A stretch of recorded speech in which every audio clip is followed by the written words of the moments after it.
साद रिजवी साहब का एक जेस्चर बहुत अच्छा लगा। आउज़ुबिल्लाहिमिनश्शैतानिर्रजीम बिस्मिल्लाहिर्रहमानिर्रहीम अस्सलाम वालेकुम नाज़रीन मोहतरम। आज हमारे साथ मौजूद हैं बहुत ही प्यारे भाई कमर मेकन साहब। आप इन्हें पहले भी मेरे यूट्यूब चैनल के ऊपर सुन चुके हैं। इस्लामाबाद से बहुत ही ज़बरदस्त नज़र रख के ईगल आई की तरह बैठे हुए होते हैं ख़बरों के ऊपर। तो आज मैं फिर दोबारा इनके पास मौजूद हूँ कि आज की इस्लामाबाद में क्या अपडेट्स हैं, क्या ख़बरें हैं। आइए आपको सुनवाते हैं कि क्या कहते हैं। कमर साहब, thank you very much sir, बहुत आपने शुक्रिया टाइम दिया। मसूद साहब, थैंक यू सो मच। सबसे पहली बात यह कि आज इमरान रियाज खान साहब ने एक दौरा किया है इस्लामाबाद का, क्या अपडेट्स? ज़ाती मसरूफियात का दौरा था, लेकिन डिजिटल मीडिया को जितना वो पसंद करते हैं या जितना digital media journalist Imran Riaz Khan को पसंद करते हैं, तो वो जो मोहब्बत थी वो उनको यहाँ खींच लाई। और सब दोस्तों से उन्होंने मुलाकात की, क्योंकि वो बड़ा ख़ुसूसी उनका एक ताल्लुक़ है डिजिटल मीडिया जर्नलिस्ट के साथ।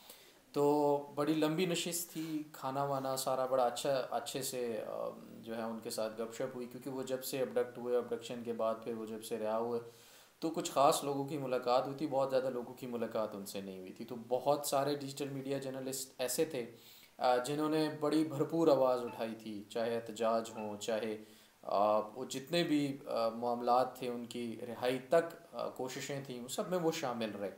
तो एक इंटरेक्शन ज़रूरी था, तो भाई ने टाइम निकाला, सबके पास आए और सबका फ़र्दन फ़र्दन उन्होंने शुक्रिया किया। हम भी उन लोगों का शुक्रिया अदा करते हैं जिन्होंने इसमें आवाज़ उठाई, क्योंकि इमरान भाई एक ऐसी आवाज़ थे जिनको पाकिस्तान की ज़्यादातर आवाम सुनती है और फॉलो करती है। तो सबके कंसर्न्स थे, तो अल्हम्दुलिल्लाह आज वो आए हुए थे विद फैमिली, और भी उनकी कुछ कमिटमेंट्स थी। और सबसे अहम तरीन बात ये कि वो फिर महारंग बलोच के धरने में गए। मैं ये समझता हूँ कि उनके वहाँ जाने से उनके सारे मकासद पूरे हो गए, ये सबसे बड़ा मकसद था। मारंग बलोच के धरने में जाकर उन्होंने मारंग से बाकायदा तौर पर, आप कह सकते हैं कि अपोलोजाइज़ किया है, और पूरी पाकिस्तानी कौम की तरफ से, सिर्फ अपनी तरफ से नहीं। मैं ये नहीं कह रहा कि वो उन्होंने कोई अपनी गलतियाँ उनके सामने, नहीं, पूरी पाकिस्तानी कौम की तरफ से मारंग बलोच से उन्होंने माफ़ी मांगी और कहा कि मैं पूरी पाकिस्तानी कौम की तरफ से माफ़ी मांगता हूँ जो हम लोगों ने आपके साथ किया, जो हम लोगों ने आपको निगलेक्ट किया, आपको दूर रखा अपने आप से, आपकी तकलीफ़ों को अपना नहीं समझा, और हमने समझा कि शायद आप कुछ ना कुछ तो करते होंगे जो आपके साथ ये हो रहा है। अब जब जाहिर है चीज़ें खुली हैं, सदीक जान साहब मुझे याद आ गए, वो कहते हैं कि अब लोगों की आंखों का ऑपरेशन हो गया, तो अब वाजे नज़र आता है सबको। तो अब वो चीज़ें जो पहले हमें उस तरह से नज़र नहीं आती थी, बहुत सारे लोगों को नहीं आती थी, वो अब नज़र आना शुरू हुई हैं। तो एक उनका जो बड़े मकासद में से दौरे का एक ये भी था कि वो अपना उनके पास भी ज़रूर अपनी हाज़िरी दें और उनको बताएं कि पूरी पाकिस्तानी कौम जो है वो इस वक्त अपने बलोच भाइयों के साथ खड़ी है। सिद्दीक जान साहब भी मुझे नज़र आए। फिर उसके अलावा बहुत ही सीनियर सहाफ़ी आपके साथ समी इब्राहिम साहब समी मौजूद इब्राहिम थे। जी साहब मौजूद जी थे, रिजवान भाई मौजूद थे, जी, और बहुत सारे बिल्कुल दोस्त जो हैं वो आज बिल्कुल। मौजूद थे।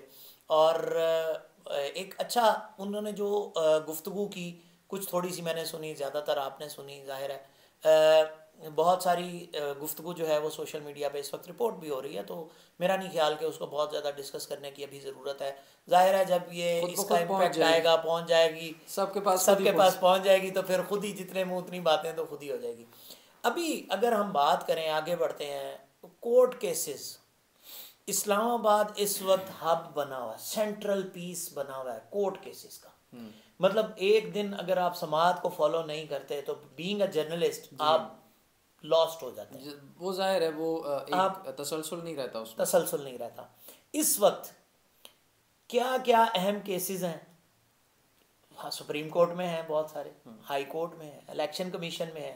यानी कहने को इस्लामाबाद के अंदर इस वक्त इतने कट्टे खुले हुए हैं कि एक जर्नलिस्ट के लिए उनको फॉलो करना बड़ा मुश्किल हो जाता है। फिर उसके ऊपर आपका जो ओपिनियन होता है, इस वक्त आपका ओपिनियन मेन स्ट्रीम में समझा जा रहा है कि आपका ओपिनियन बहुत ज़्यादा थॉरो होता है, बड़ा डीप होता है। तो इस वक्त का क्या ओपिनियन है? ओपिनियन से पहले डिटेल्स ज़रूरी अच्छा, मैं हैं। ओपिनियन वाली बात, बहुत बहुत सारे माशाल्लाह सीनियर लोग हैं हमसे, हम अभी सीख रहे हैं उनके मुकाबले में। तो ओपिनियन तो मैं अपने आप को उस लायक नहीं समझता, आपकी मोहब्बत है, आपने ऐसा कहा। दूसरे जो केसेस हैं ना, चौधरी साहब, वो इस तरह से इतने ज़्यादा हैं वाकई में कि उन सबको फॉलो करना, उन सब की डिटेल्स और सब की जो ग्राउंड डिटेल्स तक सारी की सारी चीज़ें हासिल कर पाना, लोगों तक पहुंचा पाना मुमकिन नहीं है। इस्लामाबाद के अंदर जो कोर्ट रिपोर्टर्स हैं वो बहुत सारे हैं, अभी तक भी बहुत सारे ऐसे पहलू हैं केसेस के जो रह जाते हैं। तो ये कहना आपका बिल्कुल ठीक है कि बहुत सारे कट्टे वाकई में खुले हुए हैं। अब आ जाते हैं किसके खुले हुए हैं, किस के खुले हुए हैं। नवाज शरीफ के केसेस चल रहे हैं, नाअहली का उनका केस अभी तक बाकी रहता है। इमरान खान साहब का तोशा खाना में नाअहली और सज़ा कलअदमी का केस जो है सुप्रीम कोर्ट पहुंच चुका है। उसके बाद लेवल प्लेइंग फील्ड का एक केस जो मुमकिन तौर पर कल सुप्रीम कोर्ट में लग जाएगा, आज उस पर डायरी नंबर वगैरह लग गए।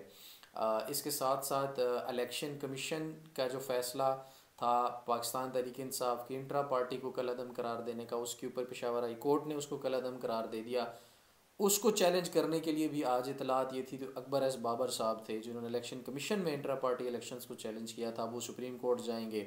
अब वो सुप्रीम कोर्ट में जाएंगे तो फिर पता चलेगा कि वो वहाँ पे क्या जो प्रेयर्स हैं वो लेकर जाते हैं, क्या डिमांड्स वहाँ पर उनसे करते हैं। तो ये सारी की सारी चीज़ें इस वक्त मेन जो केसेस हैं वो चल रहे हैं। फिर अडयाला में अगर देखें तो इस वक्त तोशा खाना नैब केस चल रहा है, 190 मिलियन पाउंड केस की तफ्तीश और इंक्वायरी या ट्रायल कह लें तो गलत ना होगा, वो चल रहा है। उसके बाद साइफर केस चल रहा है, अडयाला जेल के अंदर गवाहों के बयानात रिकॉर्ड हो चुके हैं। अब उसके ऊपर जिरा होगी, जिरा के बाद हो सकता है वो बहुत जल्दी इस पर सज़ा भी सुना दें, क्योंकि इमरान खान अगर नैब वाले दोनों cases Al-Qadir university Al-Qadir trust university case जो 190 मिलियन पाउंड केस है और उसके साथ जो दूसरा केस है तोशा खाना नैब केस, अब इन दोनों में अगर इमरान खान को अदालत से ज़मानत मिल गई तो फिर इमरान खान को जो है वो अंदर नहीं रख सकेंगे, उनको रिलीज़ करना पड़ेगा ज़मानत के ऊपर। लेकिन मुझे ख़दशा है कि शाह महमूद कुरैशी साहब की तरह किसी 9 मई के मुकदमे में खान साहब को फिर से गिरफ्तारी डाल के अंदर रख लिया जाएगा। तो ये बहुत सारे सवालात ऐसे हैं, एक एक केस के बारे में बात करना जो है वो अभी ज़ाहिर है मुमकिन नहीं होगा, लेकिन बहुत सारे केसेस हैं, बहुत सारे केसेस हैं और बहुत सारी डिटेल्स हैं। एक एक केस की एक एक डिटेल के ऊपर 10-10 मिनट बात हो सकती है। बिल्कुल सही कह रहे हैं आप, और मैं एक एक मिनट की भी बात नहीं करना चाह रहा यहाँ पे क्योंकि मुझे पता है कि वो कितनी जो है बहुत डिटेल्स हैं, थॉरो बहुत डिटेल्स डिटेल्स हैं उसमें जी। बल्ले का इंतखाबी निशान। और फिर वो नौरीन रो रही थी, आज हंस रही है। हमारे दोस्त जाके मिल के तस्वीरें लेके आए और वो हंसती उनको ट्विटर अकाउंट भी असली बना दिया गया है। जुबैर भाई है हमारे दोस्त, उन्होंने बना दिया है ट्विटर अकाउंट असली। अब वो भी सेलिब्रिटी हैं, पहले उन्हें कोई शायद अच्छा, जानता ये था जो या नहीं नौरीन है जानता ना, था। ये वाकया ये है कि नौरीन जो है उनके बारे में सब पूछ रहे हैं, कुछ जो लोग हैं वो तो जानते हैं, वो समझते हैं, उनके पास इंफॉर्मेशन है। लेकिन ये नौरीन पहले पीटीआई में थी, चौधरी सरवर के साथ इकाफ लीग में शामिल हुई, लेकिन चूँकि वो पुराने सारे जो प्लान करके गड़े मुर्दे उखाड़े जाते हैं इस तरह के मामलात में, तो अकबर एस बाबर के साथ एक शिकायत कुनिंदा नौरीन भी थी। अच्छा, कि मैं भी पीटीआई में इलेक्शन लड़ना चाहती थी, तो ये इलेक्शन जो हुए हैं इंटर पार्टी इलेक्शन ये गलत हुए हैं, अगर सही होते तो मैं भी कैंडिडेट होती और फ़लाँ मुझे पता नहीं चला, और ये सारी की सारी उसकी मालूमात थी। तो उन शिकायत कुनिंदा पर फिर इंट्रा पार्टी मशकूक हो गए। रो वो क्यों रही हैं? हसन अयूब साहब हमारे साफ़ी, उन्होंने टीवी पर बैठकर उन नौरीन का दुखड़ा सुनाया कि जी वो रो रही हैं, उनकी बात नहीं सुनी जा रही और फ़लाँ। तो वो जो एक जुमला था उनका, हसन अयूब साहब आपको पता है वो टिल्ट है, बड़ा पीएमएलएन की तरफ उनका बड़ा वो रहता, टिल्ट मैं नहीं कहूँगा बल्कि उन्होंने टीवी पर यह भी कर लिया, हाँ यार ठीक है मैं पीएमएलएन की पेरोल पर हूँ, तो आप अब कह सकते हैं कि वो पीएमएलएन के पेरोल पर इस वक्त काम कर रहे हैं। तो उनका वो जो जुमला था रात को मासूमाना तरीके से उन्होंने जितना मजलूम साबित करने की कोशिश की कि नौरीन के साथ बड़ी ज़्यादती हो रही है और वो रो रही है, जबकि मेरे ख्याल में कोई ज़्यादती नहीं हो रही। नौरीन आलाकार बन रही हैं, पाकिस्तान तहरीक इंसाफ के ख़िलाफ़ इस्तेमाल हो रही हैं उन लोगों के हाथों जो हमेशा इस्तेमाल करते हैं। तो वो फिर नौरीन का रात से जो रोना धोना है वो शुरू है। तो काफ़ी लोगों की चुप कराने के बावजूद नौरीन लेकिन सुबह मुस्कुराती हुई तस्वीरें नौरीन साहिबा की आई हैं, मशहूर हो गई है तो ना, अब तो मशहूर हो गई हैं, तो अब तो नौरीन खुश हो गई है। तो वो जब इस तरह शोहरत मिलती है तो कोई उसको पॉजिटिव लेते हैं, कोई नेगेटिव लेते हैं। हालांकि उनको ये सोचना चाहिए कि कौम उन पर तनकीद जिस वजह से कर रही है, उनकी जो ग्राउंड्स हैं, उनकी जो अखलाकी रवायात हैं, उनकी जो इखलाकी इक़दार है उनके मुताबिक उनको असूल पसंद होकर फ़ैसले करने चाहिए, और शिकायत भी मेरे ख्याल में तभी दायर करनी चाहिए जब उनमें कोई जेन्युइन चीज़ें हों। अगला सवाल मेरा आपसे, क्या पीटीआई गलती हो गई या पीटीआई की टीम समझ नहीं सकी कि नवाज़ शरीफ साहब के जो कागजात थे, नामजदगी थे, वो पहले चैलेंज हो सकते थे लेकिन नहीं किए गए। आज लाहौर के अंदर 122 NA 122 में जो है वो अज़हर सिद्दीक साहब और उनकी टीम और दीगर लोग जो है वो उन्होंने बड़ी जो है वो बड़ा तरीके से जो है वो कागजात नामजदगी चैलेंज किए हैं आज। तो बिलावल के भी कागजात नामजदगी चैलेंज हो गए, मरियम के भी जो है वो कागजात नामजदगी चैलेंज हो गए। इस्लामाबाद में जो सूरत हाल इस वक्त मौजूद है इलेक्शन की, उसके तनाजुर में आप ये क्या देख रहे हैं कि लीडरान के कागजात को चैलेंज होने के बाद आगे अगर किसी लीडर को नाअहल कर दिया जाता है किसी एक हलके में, तो उसका इम्पैक्ट तो जाहिर है उसके बाकी हलकों पर तो नहीं आएगा, लेकिन चूंकि उसका जो टाइम है, टेन्योर है, वो निकल गया। तो क्या पीटीआई को पहले ये इनिशिएट नहीं करना चाहिए था, इनिशिएटिव नहीं लेना चाहिए था कि उनके कागजात नामजदगी को चैलेंज करते? देखिए, मेरे ख्याल में आज भी नहीं करने चाहिए थे। अच्छा। वो इसलिए कि ये कह देते कि भाई हम चाहते हैं कि नवाज़ शरीफ जिस हल्के से आ रहा है ना, इमरान खान भी उसी हल्के से आए, हम नवाज़ शरीफ के रास्ते में कोई रुकावट नहीं डालेंगे, फ़ैसला आवाम कर ले। नवाज़ शरीफ साहब ने इमरान खान के कागजात चैलेंज कर दिए हैं ना, इसका मतलब ये है नवाज़ शरीफ को डर है कि इमरान खान अगर इलेक्शन लड़ेगा, इमरान खान अगर खड़ा हो गया, कागजात नामजदगी जो है वो मंजूर हो गए, तो मैं जीत नहीं पाऊँगा। तो ये एक मकसद है कि इलेक्शन से ओपोनेंट को पहले ही बाहर कर दिया जाए ताकि उससे मुकाबला ही ना करना पड़े। तो मैं थोड़ा सा सख्त जुमला है लेकिन ज़रूर कहना चाहूँगा कि जब गधा रेस जीतना चाहे ना, तो उसको सबसे पहले घोड़ों को रेस से आउट करना पड़ेगा, क्योंकि अगर वो घोड़ों के साथ दौड़ेगा तो कभी जीत नहीं सकता। तो मेरे ख्याल में पीटीआई को चाहिए था कि एक प्रेस कॉन्फ्रेंस करते और कहते जी हम आज भी चैलेंज नहीं करेंगे, हमारी तरफ से ये एक जेस्चर है, आप आए नवाज़ शरीफ के पास अगर इखलाकी जुर्रत है, हिम्मत है, ताकत है, अवामी मैंडेट है, और उस जलसे की बुनियाद पर जो उन्होंने नवंबर 21 को किया था, इतना एतबार है कि लोग उनके साथ हैं, तो हम मैदान खुला छोड़ते हैं, आप भी खुला छोड़े, पता चल जाएगा अवाम किसके साथ है। लाहौर है ना, तख्ते लाहौर पे तो वो कहते हैं कि जी हमारा बड़ा मान है, और वो कहते हैं तख्ते लाहौर नवाज शरीफ से कोई छीन नहीं सकता। जो सब बात ये है कि आज अगर चैलेंज कर दिए हैं तो भी ठीक है, नहीं करते तो भी ठीक था, इससे कोई मेरे ख्याल में कोई बड़ा फ़र्क नहीं पड़ेगा। लेकिन चैलेंज कर दिए तो ठीक है, कानूनी नुक्ता था, सही उन्होंने अवेल किया।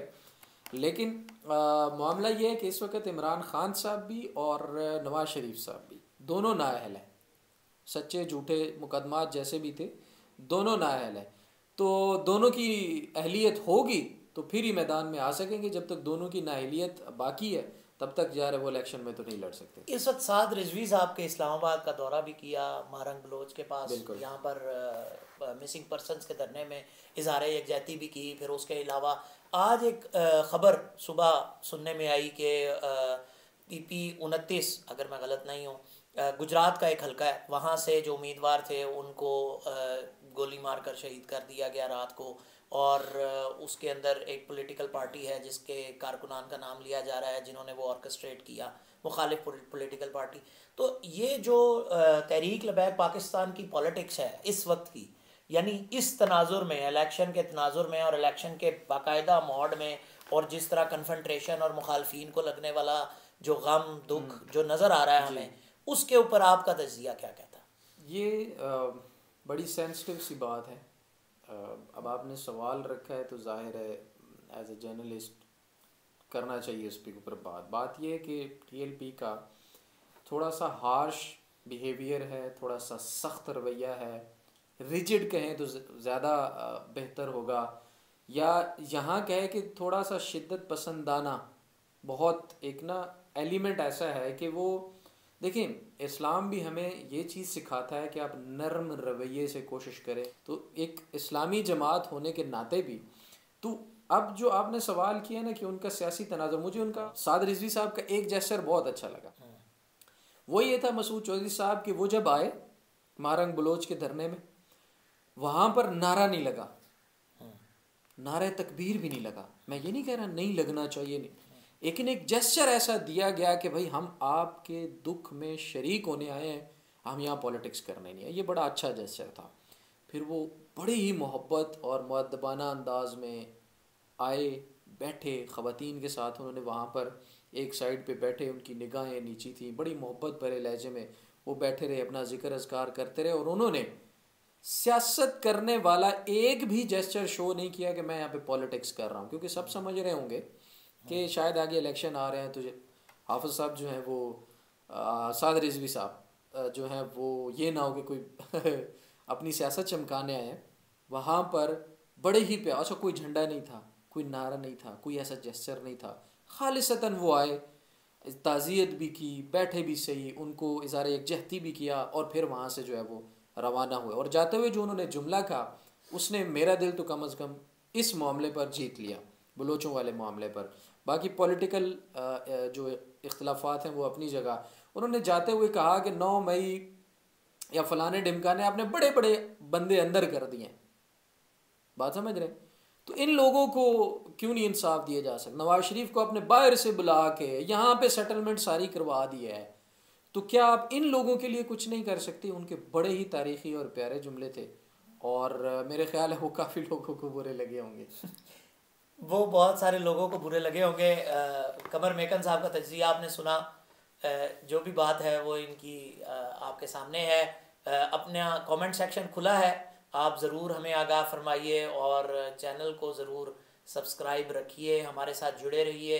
मज़ीद इंटरव्यूज़ के साथ, मज़ीद गुफ्तगू के साथ, मज़ीद तज्जिए के साथ ज़रूर हाजिर होते हैं। तब तक के लिए मसूद चौधरी को इजाज़त दीजिए। अस्सलाम वालेकुम वरहमतुल्लाहि वबरकातुहू।